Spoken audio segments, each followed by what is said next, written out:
लिखो बच्चों एक question. Which among the following could be considered?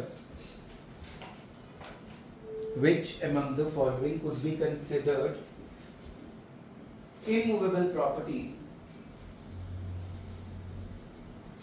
Number 1, the soil for making bricks. The soil for making bricks. Number 2, right to catch fish. Right to catch fish. Number 3, right to drain water. Right to drain water. Number 4, doors and windows in the house. Doors and windows in the house. Option लिखो. Option A है 1 and 4. Option B है 1, 2 and 4. Option C है 1 and 2. Option D है 2, 3 and 4. 2, 3 and 4.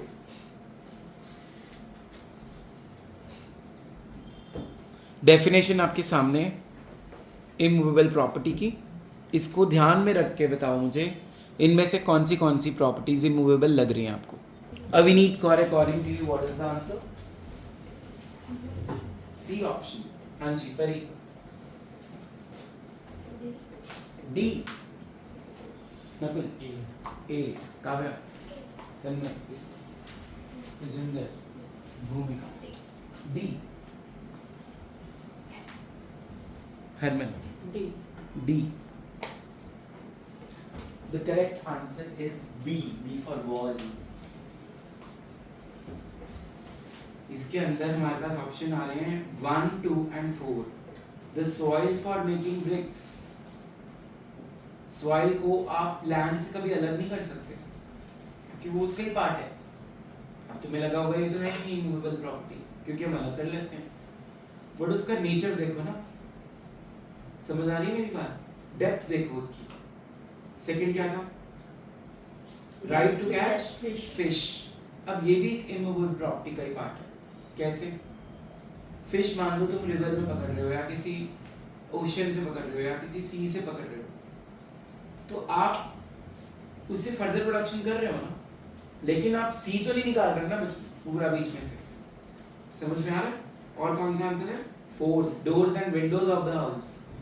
पूरा house building से attach हो गया ना, डग इन हो गया ना वो बिल्डिंग अर्थ के अंदर. तो जब तक वो डिसमेंटल नहीं होगी, डोर्स एंड विंडोज भी बिल्डिंग का ही पार्ट है ना. समझ में आया? ऐसे क्वेश्चन आएंगे आई से. तुमने क्या टिक किया था? डी. 1, 3 and 4. 3 क्या था?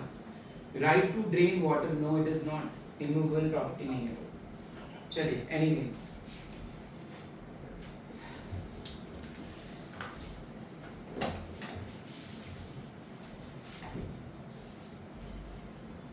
पढ़ो जी.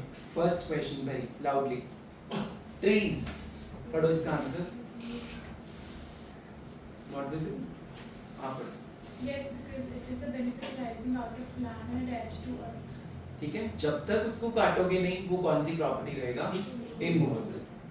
नेक्स्ट नंबर 2 अभी नहीं.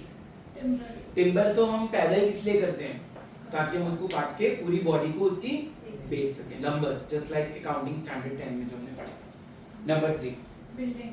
ये हमने पढ़ लिया. Number 4 Right of way to access. पढ़ो इसको. Yes, because it is a benefit arising out of land and attached to. ठीक है. अब यहाँ पे अगर इसको हम right to way to access को कर सकते हैं तो हम ड्रेनेज वाटर को भी एस कर सकते हैं. That is also the same thing. Right to access means drainage water itself. Number 4 Right of drainage of water. But इसको हमने फिर भी क्या बोला है? No, because it is not permanently attached to it. समझ में आया? वो अर्थ से परमानेंटली अटैच नहीं होता. Standing next. crops. ये भी इमूवेबल प्रॉपर्टी है जब तक उसको आप काट के जमीन से अलग नहीं करते. Machinery fixed to soil. Soil word आ गया ना. Yes, it is an immovable property क्योंकि वो फिक्स हो गई सॉइल में. सॉइल में फिक्स होना मतलब लैंड में फिक्स होना. तो ड्रेनेज ऑफ वाटर वाला क्लियर हो गया. रीजन उसको नो क्यों कर रहे हैं हम? बिकॉज वो परमानेंटली अर्थ के साथ अटैच नहीं है। नेक्स्ट डेफिनेशन हमारी आ रही है इम्प्रिजनमेंट की। इम्प्रिजनमेंट का सबको मतलब पता है, जेल होना। दो तरह की इम्प्रिजनमेंट होती है बच्चों, बताओ कौन सी? एक होती है सिंपल और एक होती है डिफिकल्ट। क्या होती है? डिफिकल्ट। अब डिफिकल्ट के लिए लॉ वर्ड क्या निकल के आएगा? That is राइगरस imprisonment. Simple imprisonment में आपको जेल में रखेंगे, राइगरस में आपसे काम भी कराएंगे, ठीक है? आपको वहां पे काम भी करना पड़ेगा, अपनी लिविंग अर्न भी करनी पड़ेगी, फाइन। और वहां पे आपको पनिशमेंट थोड़ी सी हार्श मिलती है। चलो, so it shall mean an imprisonment enters description mentioned in the Indian Penal Code. There are two types of imprisonment mentioned in the Indian Penal Code, that is simple and the rigorous. उसके बाद है Indian law. Any section means any law की यहाँ पे definition दी गई है, act, ordinance, rules, regulations, bylaws and order. क्या क्या है जल्दी बोलो? Number 1 act, ordinance, rules, regulation, bylaws and order. इस सबका मतलब एक्ट है, मतलब लॉ, स्टैट्यूट, ठीक है? Month shall mean as reckoned in the British Council, है नहीं? आपको एज इट इज लर्न करना पड़ेगा। मूवेबल प्रॉपर्टी, जो भी इमूवेबल नहीं है वो क्या बन गई? Movable property. Oath shall include affirmation and declaration, कि जो भी मैं डिक्लेयर कर रहा हूँ इस डॉक्यूमेंट में, नीचे तुम साइन करते हो ना यूनिवर्सिटी का फॉर्म भरते हो, कि जो भी मैंने इसमें लिखा है वो बिल्कुल सच है, इसमें कोई भी झूठ नहीं है, तो वो क्या हो गई? डिक्लेरेशन हो गई। अफर्मेशन का मतलब क्या हुआ? मैंने एफिडेविट पे लिख के दे दिया कि नकुल को मैं 2 लाख रुपए का पेमेंट 2 महीने बाद कर दूंगा, तो ये मैंने अफर्म कर दिया पॉजिटिवली, हाँ बोल दी कि मैं करूंगा। समझ आ रहा है? Offense means an act or omission punishable under any law for the time being in force. An act or omission, an act का मतलब क्या है? तुमने वो एक्ट कर दिया, जैसे रेड लाइट क्रॉस कर दी तो चालान होगा। ओमिशन मतलब तुमने सही चीज नहीं करी, तुमने कोई गलत चीज कर दी, या किसी सही चीज को करने से किसी को रोक दिया, दैट इज ऑल्सो ओमिशन। तो दोनों ही गलत है, दोनों ऑफेंस की डेफिनेशन में कवर होंगे। सही ना करना तो होगा ही होगा, और गलत करना भी इंक्लूड होगा। Am I clear? बोलो भाई। Official gazette shall mean the Gazette of India or official gazette of a state. यहाँ पे स्टेट का मतलब है कंट्री, यहाँ पे स्टेट का मतलब क्या है? कंट्री। ये लिख लो ऑफिस पे, gazette, state means country, here state means country.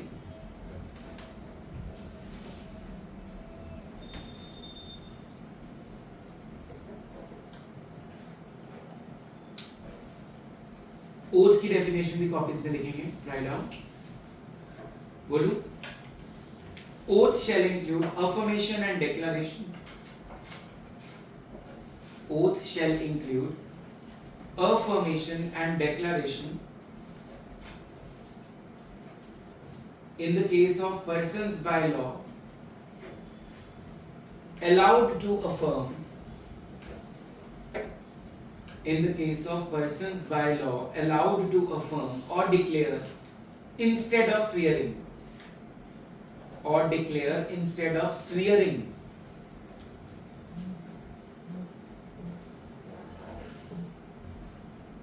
Official gazette में लिख लो। It means Gazette of India. It means Gazette of India or official Gazette of state.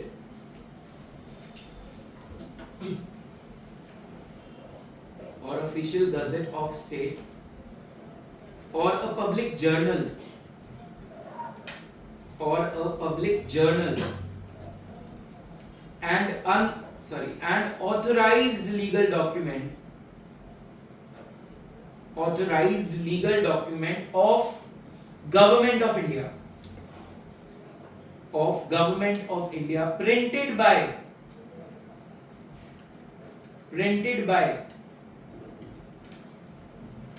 press, printed by press, bracket में लिखो GOI, bracket में क्या लिखोगे? GOI मतलब, उसके बाद लिखो published weekly by Department of Publication, published weekly by Department of Publication,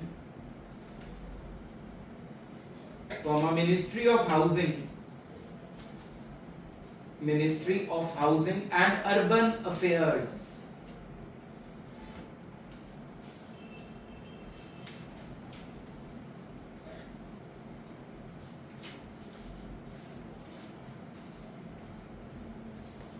ठीक है, चले आगे। अगली डेफिनेशन बहुत ही इंपॉर्टेंट। क्या डेफिनेशन है बोलो, स्क्रीन पे आ गई है। पर्सन शैल इंक्लूड, क्या क्या आएगा इसमें, एनी कंपनी और एनी एसोसिएशन ऑफ पर्संस और body of individuals weather incorporated और नॉट। आई थिंक क्लियर हो गई डेफिनेशन। अब इसमें बहुत इंपॉर्टेंट चीज ऐड हो गई है।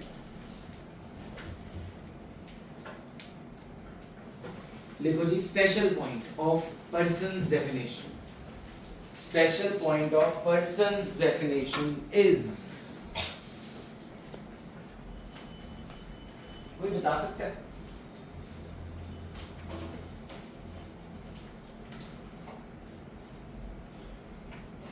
Bhumika, you will be impressed to know what is being added by law in this.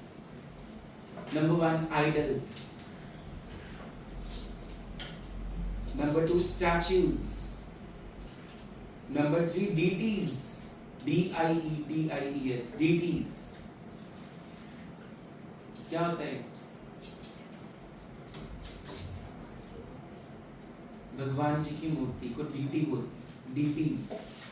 They are also classified as persons by law. ठीक है, उनको भी पर्सन की डेफिनेशन में बोला गया। क्यों? जैसे there is a temple, there are a lot of temples in a country and many people are religious, ठीक है? तो what they have done is they made god idols as the partners in their firm. Now what is happening in our country? Suppose I am opening a new business or a venture. What I have done is I have opted one deity of a god and said that in my books of accounts that this is my partner in firm. Kanha ji के नाम से खोल दिया, राम जी के नाम से खोल दिया, कोई भी भगवान जी को चूज कर लिया, उनकी डीटी के अकॉर्डिंगली उस मंदिर को पार्टनर बना लिया। मुझे मेरी जो प्रॉफिट्स हो रहे हैं वो हो रहे हैं 10 करोड़, मैंने उनको पार्टनर बना लिया 10% शेयर का, तो जो भी मुझे प्रॉफिट होगा उसका 10% मैं उस मंदिर में क्या कर दूंगा, तो लॉ को डीटीज को भी, स्टैच्यूज को भी, आइडल्स को भी क्या मानना पड़ेगा, person. Am I clear with this definition? चलो लिख लिया ये चीज, आगे लिखो। A juristic person is just like a legal person. A juristic person is just like a legal person, but in a non-human form. But in a non-human form.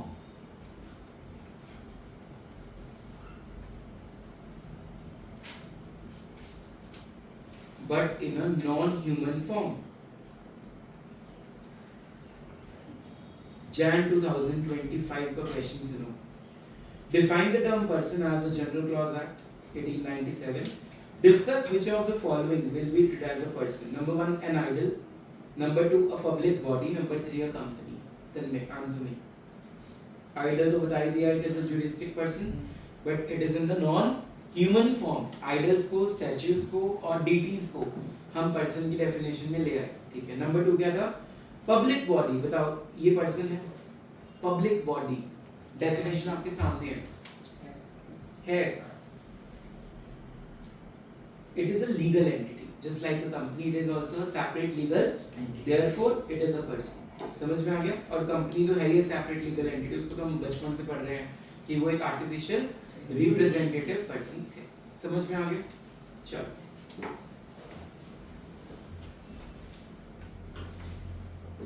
next definition Avineet ka read out loudly from the board. Registered. Section 3, clause 49, used with reference to a document shall be registered in India under the law related to for registration of documents, the time being in force. ठीक है, जो भी time चल रहा है, जो भी law चल रहा है, उसमें जो भी आप रजिस्टर करा रहे हो उसको रजिस्टर्ड बोलते हैं। चाहे वो कोई डॉक्यूमेंट रजिस्टर कराना हो, चाहे आपने कुछ भी डिपॉजिट करा के रजिस्ट्रेशन करानी हो, उसको हम क्या बोलते हैं? Register. Am I clear with this definition?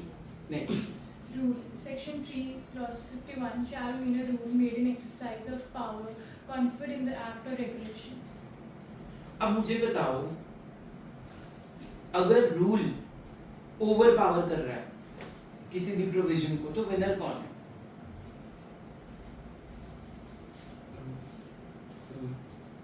Rule over power कर रहा है तो प्रोविजन हट जाएगी, वो वहां से हट जाएगी आपके अकॉर्डिंगली?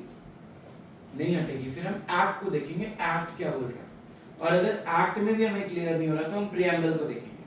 अगर प्रिएम्बल भी क्लियर नहीं कर रहा तो हम किसी रिलेटेड एक्ट को देखेंगे। अगर वहां भी नहीं मिल रहा तो हम कहाँ आ जाएंगे? जीसीए। और अगर वहां भी ठीक नहीं लग रहा हमें तो हम डिक्शनरी मीनिंग भी चेक कर सकते हैं। ठीक है? तो rule means a rule, it is a power conferred by any enactment. For example मैंने रूल बना दिया कि जो 3:15 बजे के बाद मेरी क्लास में एंटर होगा उसको 500 रुपए फाइन लगेगा। तो ये मेरे एक्ट के अंडर एक रूल है, एक्ट से बढ़ के नहीं है रूल। समझ में आ गया? बड़ा कौन है उनमें से?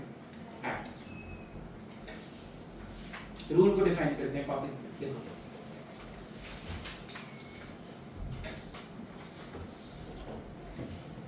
Rule shall mean a rule made. Rule shall mean a rule made in exercise of power. In exercise of power conferred by any enactment. Conferred by any enactment shall include a regulation made. Shall include a regulation made as a rule under any enactment. As a rule under any enactment. ठीक है बच्चों? नहीं समझ में आया? मतलब rules also include regulations. Rules and regulations किसी भी enactment के अंदर होते हैं। तो enactment के नीचे रूल है, रूल enactment से बढ़ के नहीं है। I can change the rule if I want to. For example my favourite student is late in the class, उसको मैंने 3:15 के बाद फाइन नहीं लगाया, मैंने अपना रूल क्या कर दिया? बट एक्ट थोड़ी चेंज हो गया। समझ गए? नेक्स्ट पॉइंट बढ़ता है। Schedule. Schedule. Schedule. Section 3 clause 52 shall mean a schedule to act or regulation. In the words अगर नहीं लिखा है, चलो इसकी भी डेफिनेशन लिखो। Schedule, it's always a part of act. It is always a part of act. It shall mean in which the words occur. It shall mean in which the words occur. जैसे तुमने semester 2 में एक chapter पढ़ा था मेरे से, banking regulation act. याद है? उसमें शेड्यूल्स थे 13, 14, 15, 16 P&L के थे, और 1 से लेके 12 तक बैलेंस शीट के थे। फिर तुमने एक और चैप्टर पढ़ा था इंश्योरेंस कंपनी सेमेस्टर 2 में, उसमें भी शेड्यूल्स थे। LIC के लिए अलग, GIC के लिए अलग। और कुछ नहीं तो फाइनल अकाउंट्स सबने पढ़ा हुआ है ना, जो सेमेस्टर 1 में था वो तो चलो हॉरिजॉन्टल था, लेकिन सीए इंटर में कौन सा? वर्टिकल फॉर्मेट, जिसमें आप बनाते हो revenue from operations, other incomes, total revenue. Plus 2 में भी था ये P&L अकाउंट, रिमेंबर? छोटी इंटर को याद आ रहा है? तो उसमें अदर इनकम के बाद expenses, cost of material consume, changes in inventories, purchase of stock in trade, employees benefit, finance cost, depreciation, amortisation, other expense.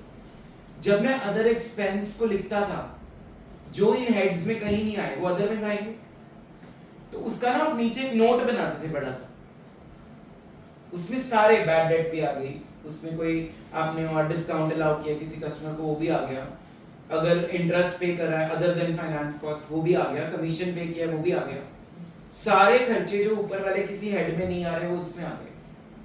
तो वो शेड्यूल जो तुमने बनाया है, फॉर्मेट जो तुमने बनाया है, नोट्स टू अकाउंट्स जिसको तुम बोलते हो, उसी को तो बोलते हैं schedule. Schedule is what? A format.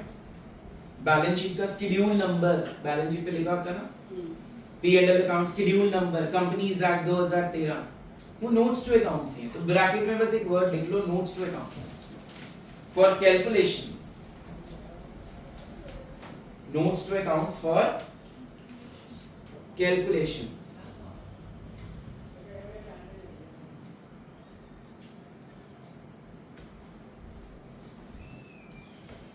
ठीक है जी, इसके बाद नेक्स्ट पढ़ो बेटा। Section 3, clause 54 shall be a section to act or regulation. ठीक है, जो भी हम सेक्शन पढ़ते हैं जैसे कंपनीज का सेक्शन 2 क्लॉज 20, ठीक है, तो सेक्शन मतलब एक अलग से वो बना दिया, सेक्शंस को डिवाइड करता है सेक्शन, एक्ट को क्या करता है, डिवाइड करने में मदद करता है, ठीक है। नेक्स्ट Subsection section जो सेक्शन से रिलेटेड होगा वो उसके सब सेक्शन में चला जाएगा। Next point, Section 3 clause 62 share कर लिया बस। Next note writing. Section 3 clause 665 includes printing, lithography, photography and other marks or ये representing. डॉक्यूमेंट की डेफिनेशन में हम ऑलरेडी कवर कर चुके हैं, ठीक है। चलो अब हमारा नेक्स्ट सेक्शन शुरू हो रहा है इसका, जीसीए का सेक्शन नंबर 5। इससे पहले करेंगे सेक्शन नंबर 4 जो इस नोट्स में नहीं है, कॉपीज पे लिखो section 4,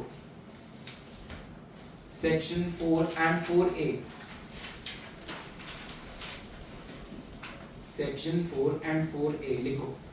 certain definitions applicable to all the central acts, certain definitions applicable to all the central acts and regulations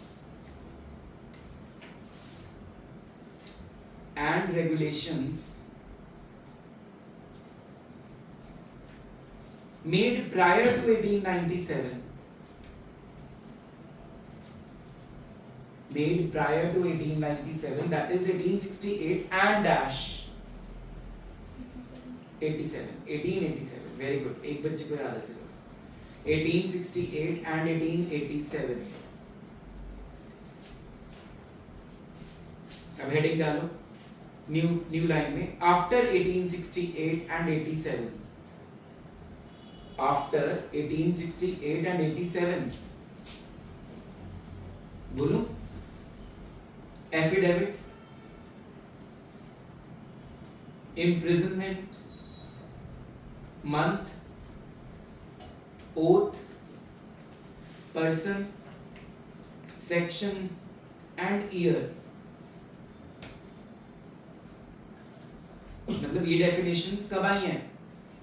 after 1868 and 1887। अगली लिखो आफ्टर 1887, मतलब ये इनके बीच में आई हुई है। अब लिखो आफ्टर 1887, नेक्स्ट हेडिंग है ये, इसके नीचे लिखो commencement, financial year, offence, registered, commencement, financial year, offence, registered, schedule, subsection and writing.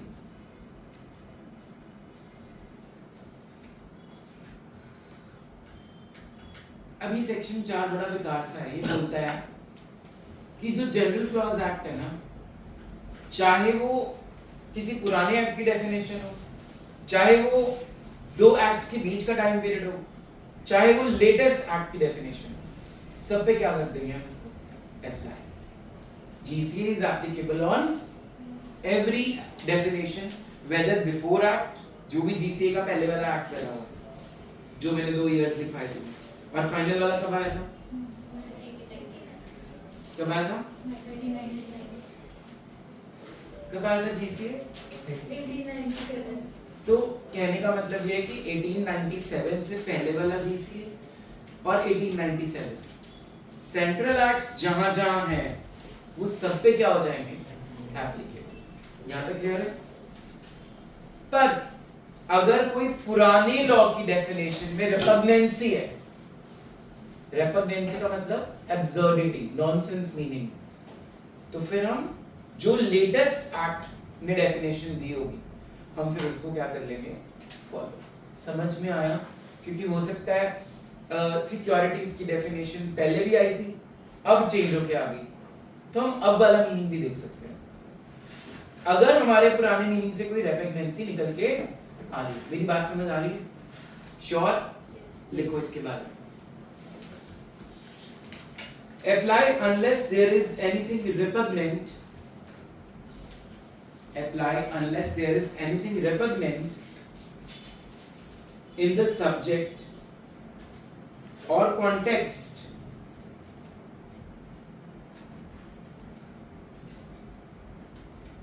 in the subject or context to all the central acts and regulations,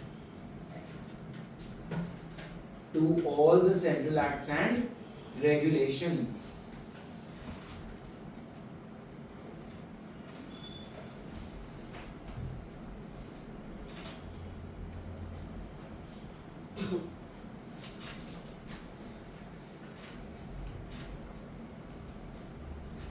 Section 4A.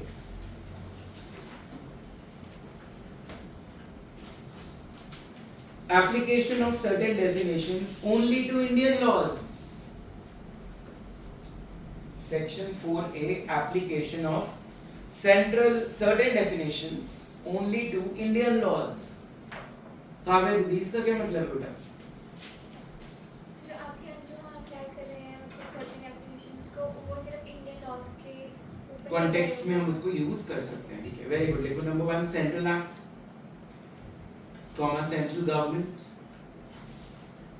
Comma gazette, comma government,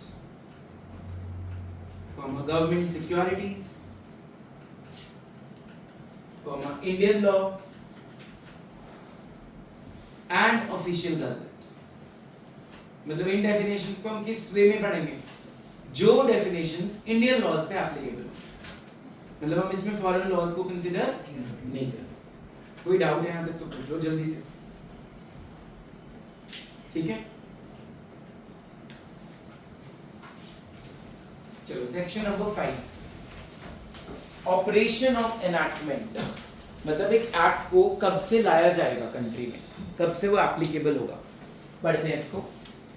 the central act और regulation shall come into force from the specific date of enforcement that is mentioned in the official gazette. क्या मतलब है इसका? कि जब से official गazette में वो पास हो गया तब से वो एक्ट क्या हो जाएगा? Applicable. Second, if no such specific date is mentioned then it shall come into force from the date of publication in official gazette. मतलब कि अगर तो बोल एक एक्ट खुद ही बोल रहा है कि मैं 1 सितंबर से एप्लीकेबल हो रहा हूँ. एक एक्ट ने खुद की अपनी डेट डिक्लेयर कर दी, मैं 1 सितंबर से क्या हो रहा हूं? एप्लीकेबल. फिर तो हम वही मानेंगे. अगर उस एक्ट में डेट नहीं मेंशन तो कौन सी डेट लेनी है? जब वो ऑफिशियल गजेट में क्या हो गया? रिकॉग्नाइज हो गया. ठीक है, पब्लिश हो गया. Third, if it is not required to be published in the gazette then from the date, ये मैंने आपको पहले भी बता दिया था, साइनिंग ऑफ द प्रेसिडेंट. मेरी बात समझ में आ गई? अगर ना ऑफिशियल गजेट में है और ना ही उसकी कोई खुद की डेट है कि मैं कब पैदा हो रहा हूं, तो फिर जिस दिन से प्रेसिडेंट ने उस पे क्या किए होंगे? Signatures. Am I clear? Section 5 के बारे में थोड़ा सा एडिशनल लिखेंगे कुछ. हेडिंग डालो बेटा, coming into operation of enactment. Coming into operation of enactment. Number 1,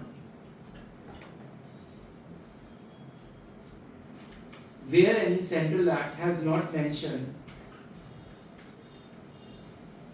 where any central act has not mentioned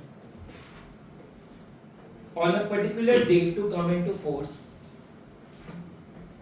on a particular date to come into force,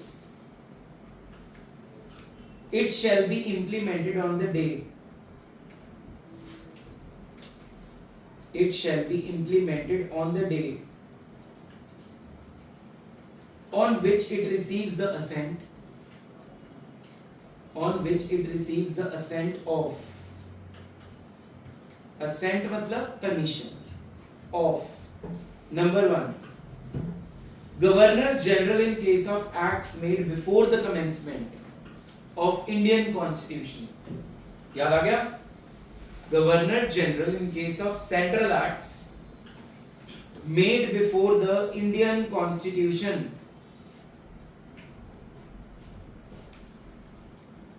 and of the president in act of parliament, of the president in case of act of parliament. तो कब हमने पास करना है किसी law को? हमने कब बोलना है कि वो फोर्स में आ गया? पहला केस क्या बोल रहा है स्क्रीन पे? कि उसकी डेट मेंशन होनी चाहिए, स्पेसिफाइड डेट होनी चाहिए उसके एक्ट के अंदर ही कि मैं इस डेट को पैदा हो जाऊंगा इतने बजे। और मैंने हैप्पी बर्थडे वाला सीन भी बताया था, अगर एक लॉ 11 मार्च को शुरू हो रहा है तो रात को 12 बजे ही हो गया, चाहे वो 5-7 बजे हुआ उस दिन। बर्थडे तो पूरा दिन चलता है ना, तो शुरू कब हो जाता है बर्थडे हमारा? ठीक है, समझ में आ गया। सेकंड, अगर कोई डेट मेंशन नहीं है तो ऑफिशियल गजट की डेट देख लो। अगर वो ऑफिशियल गजट में भी नहीं है और अगर वो कॉन्स्टिट्यूशन बनने से पहले बना था तो किसके साइन देखने हैं? गवर्नर जनरल के। और अगर बाद में बना है तो किसके देखने हैं? प्रेसिडेंट। Am I clear? अच्छा, एक ना टॉपिक सा लिख के बताओ मुझे, कोई भी बिल पास कैसे होता है, क्या क्या स्टेजेस होती हैं जिससे लॉ बिल बनाता है। जैसे बिल हमने प्रेजेंट करना है, फिर वो दो हाउसेस में जाएगा, उसकी प्रोसेस को लिखो। और जिसको नहीं याद, they take the help of Google जल्दी से। चलो भूम्स बताओ। सबसे पहले बिल इंट्रोड्यूस होता है और उसके गोल्स को क्लैरिफाई किया जाता है, उसमें कोई डिस्कशन, उसमें कोई वोटिंग नहीं होती, सिर्फ डिस्कशन होती है। वेरी गुड, इसको बोलते हैं ड्राफ्टिंग। क्या बोलते हैं इसको? हम ड्राफ्ट को प्रेजेंट करते हैं, ठीक है। उसके बाद सेकंड स्टेज बताओ। फिर इसके बाद सेकंड रीडिंग होती है और ये कंसर्न डिपार्टमेंट्स को भेजे जाते हैं, दोनों हाउसेस के पास भेजे जाते हैं। कौन से हाउसेस? राज्यसभा के लिए। ठीक है, आगे चलो। फिर उसके बाद थर्ड रीडिंग होती है। राज्यसभा क्या करता है इसमें? पहले चेक करते हैं कि डिस्कशंस क्या होती हैं उसमें कि वो बिल पास होना चाहिए या नहीं होना चाहिए। अच्छा, फिर वोटिंग होती है। फिर उसके बाद अगर फाइनल हो गया कि बिल पास करना है तो फिर वो लोकसभा के पास भेजा जाता है फॉर कंफर्मेशन। फिर उसके बाद राज्यसभा कई बार अपनी खुद की भी वो रखती है ना कंडीशंस, ये होना चाहिए तो बिल पास करेंगे, तभी हम वोट डालेंगे इसके फेवर में। तो हो सकता है हमने उनके अकॉर्डिंगली भी कुछ सजेशंस को अपने बिल में इंट्रोड्यूस कराओ, तो फिर हम फिर से अपने बिल को रीचेक करके उसको दोबारा से बनाते हैं। अल्टीमेटली प्रेसिडेंट क्या कर देता है? साइन। ठीक है। और अगर प्रेसिडेंट अपने पास भी रख सकता है, अगर उसका भी सिग्नेचर्स करने का दिल नहीं है वो अपने पास रख सकता है उसको, और जब उसका दिल करेगा वो तब भी सिग्नेचर्स कर सकता है। सुप्रीम कोर्ट उसको कभी भी ये नहीं बोलेगा कि हाँ ये बिल को आपने जो सोचा था इसको पास कर दो फटाफट से। They can just give advice to them कि you should seek the matter of passing that particular bill. समझ में आ गया? कुछ किसी ने ऐड करना है अपने आंसर में रिगार्डिंग दिस टॉपिक, और कैन वी मूव फर्दर? चले आगे।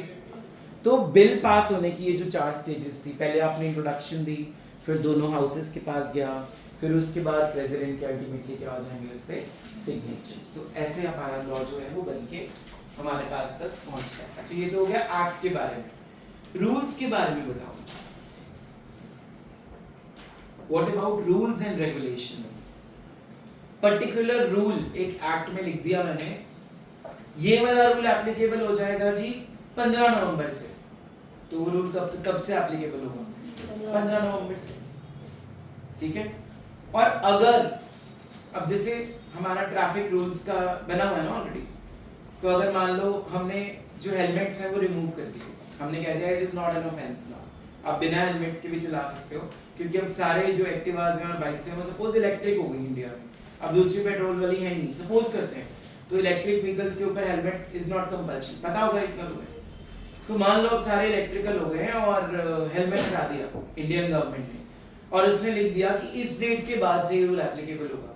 तो कॉमन सेंस, अगर वो डेट नहीं आई तब तक चलान होंगे, उस डेट के बाद उस चीज के चलान होने क्या हो जाएंगे?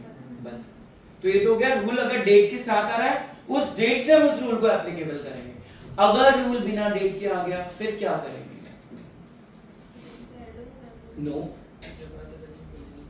मुझे सुनने ना। जब आए थे बेसिक में देखे थे नो, भूमिका जो प्रेसिडेंट अप्रूव नो, हरमन जब official gazette very good answer. Rule जब ऑफिशियल गजट में आ गया उस डेट से अप्लाई कर। लिखो ये रूल, हेडिंग डालो rules and regulations. Case 1, if date is specified. Case 2, if date is not specified. Answer तुम्हें पता लग गया? पहले का आंसर है from that particular date, from that particular date, और दूसरा बोलो when passed in official gazette.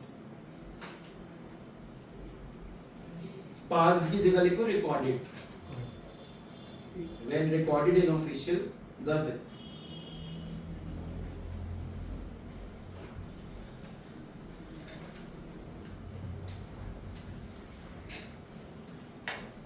ठीक है, तो क्रक्स क्या निकल के आया सेक्शन 5 का कि अगर कोई एक्ट बना है और वो डेट के साथ बना है तो उस डेट की मिडनाइट से वो क्या हो जाता है applicable.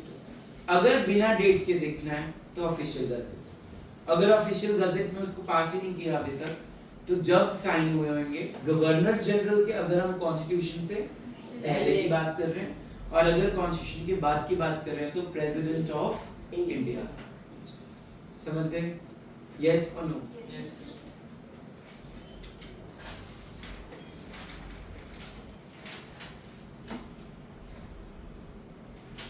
Important notes regarding this section. जल्दी लिखना. Important notes regarding this section. Number 1. The court cannot issue a writ. The court cannot issue a writ of mandamus, mandamus, writ of mandamus directing the government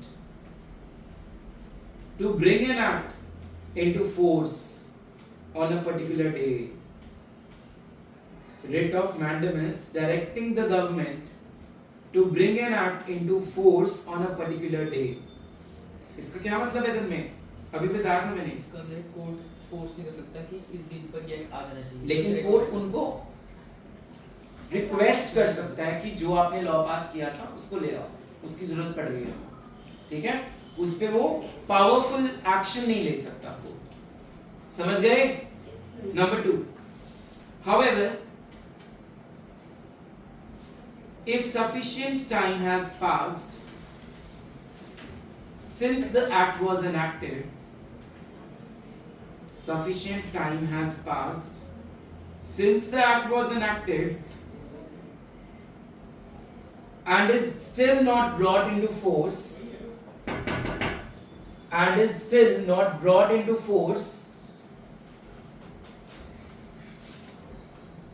the court may direct the government देखो direction दे रहा है court सिर्फ, to consider bringing it into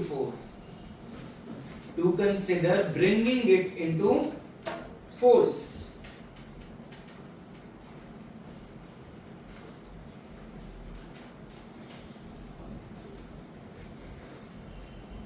ठीक है बच्चों? बोलते नहीं. So this was all about section number 5 of General Clause Act. इसका एग्जाम्पल पढ़ते हैं. बड़ा अच्छा एग्जाम्पल है मेरे नोट्स में. The Companies Act 2013 got published in the official gazette on 30th of August 2013 but received the President's assent on 29th of August 2013. President का assent कब मिला है? 29 अगस्त को. और ऑफिशियल गजेट में अगले दिन क्या हो गया? पब्लिश, यानी कि 30 अगस्त को. It will be treated as operational from 30th August. क्योंकि वो गजेट में आ गया ना, तो अगर गजेट में आ गया तो गजेट वाली डेट लेनी है. अगर गजेट में ना आता तो फिर कौन सी डेट से ऑपरेशन मानते? 29, जब प्रेसिडेंट ने क्या दिए हैं? सिग्नेचर्स. समझ आ गया? SEBI regulation got published in official gazette on 14 August 15 but mentioned the specific date of enforcement on 1 Jan. It will be treated as operational from 1 Jan. मतलब ICDR था, issue of capital and disclosure requirements. ठीक है, ये सेबी ने अपने act में बोला कि कौन सी डेट से रूल एप्लीकेबल होगा? 1 जैन से. तो जिस डेट को उसने मेंशन कर दिया फिर हम उसी डेट से उसको कंसीडर करेंगे. Am I clear? ठीक है, this is all about section 6. हम अगली क्लास में कवर करते हैं.